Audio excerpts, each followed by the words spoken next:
look, we've issued a very explicit proposal to both the Russians and the Ukrainians, and it's time for them to either say yes or for the United States to walk away from this process. Now, of course, that means the Ukrainians and the Russians are both going to have to give up some of the territory they currently own. But the only way to really stop the killing is for the armies to both put down their weapons, to freeze this thing, and to get on with the business of actually building a better Russia and a better Ukraine. We're certainly invested in that effort. We hope the Russians and the Ukrainians will meet us halfway.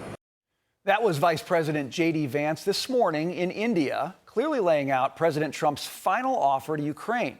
Hours later, President Trump took to Truth Social, hitting President Vladimir Zelenskyy for refusing to negotiate a peace deal in good faith and for his inflammatory comments. Joining me now is retired four-star General Jack Keane, Fox News' senior strategic analyst and chairman at the Institute for the Study of War. General, thanks for being with us. So you heard the vice president there. You've seen the president's comments on what's happening. How do you expect the negotiation to progress from here? Well, I think it's likely going to be some progress here. At least that's what General Kellogg indicated in a tweet just recently, and he's been involved in the negotiations all day and into the night in London.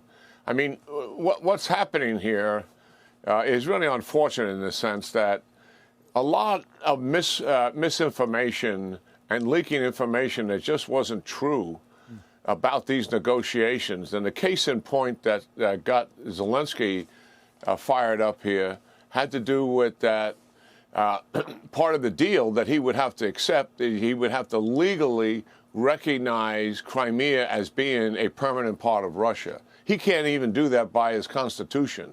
So as opposed to him just going out there and saying, hey, that's not a part of the deal. That's not what's in front of me. And that's just being misrepresented. He went out and became very defiant about he's not going to give that territory up.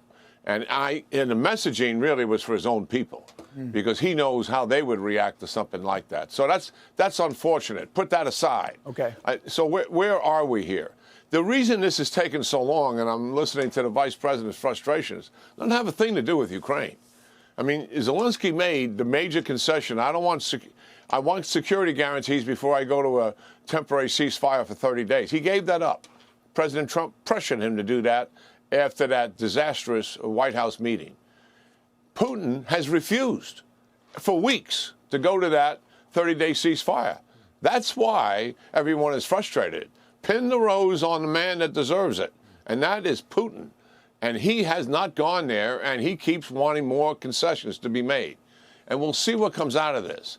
Certainly, I think what has to happen is we need to make commitments to Ukraine that they're going to continue to get our intelligence, which they're doing, and continue to get military arms from the United States and from Europeans. That sends a loud message to Putin that we're not going away here. And we're going to continue to stay in this, stay in the negotiations, and continue to see this through till we actually have a peace deal. I'm hopeful that we'll at least make some progress as a result of the London negotiations. It sounds like, you know, at least things adjacent to what you're saying, and maybe exactly what you're saying, is kind of part of this deal here. Ukraine is getting some kind of security guarantee from Europe or some European allies through this. Russia's obviously getting a lot of the territory that it's most concerned about. So, General, it looks to me like both sides of this are, based on what you're saying, getting some of what they want. Does that create more space than not for the deal to get done in the near term? I think it does. I mean, if we freeze the fighting where it is, and Russia doesn't get these 4 oblasts total control over them, which is what they want, they don't have total control of them. They're not occupying all the territories in all 4 of them. In Luhansk, they occupy most of the territory, for sure. And if that doesn't happen, in other words, freeze where you are, establish a demilitarized zone for about 15 kilometers or so, bring in some forces, independent forces, to monitor that, that's kind of step 1. And if we can agree on that, and obviously there's a ceasefire commensurate with that, that is progress. And hopefully that's what's on the table. There are other parts of this. Right. It starts to get more complicated, to be sure. But that's a very good starting point. And if they're in agreement on something like that in the London talks, then we're making some progress. It sounds like that indeed is what's on the table. So thank you for your analysis on that. Really quickly, I want to ask you about Iran as well. The Treasury Department putting some new sanctions on Iran. So you've got the talks happening, but you've got these moves away from the table, General, to continue to put pressure, particularly on Iran's oil and gas industry. How do you read what's happening right now? Yeah, I totally agree with this. I mean, I think put as much pressure on the Iranians as we possibly can. They are strategically in bad shape. Hamas and Hezbollah certainly are not the same organizations anymore. They've lost their strategic asset in Syria. That is an unbelievable blow to them. They don't have air defense systems that can stop a major attack on anything inside of Iran. Obviously, nuclear targets would be the principal thing. And their people are very, very frustrated, more so than any time in the 44 years. Why is that? Economy's in the tank.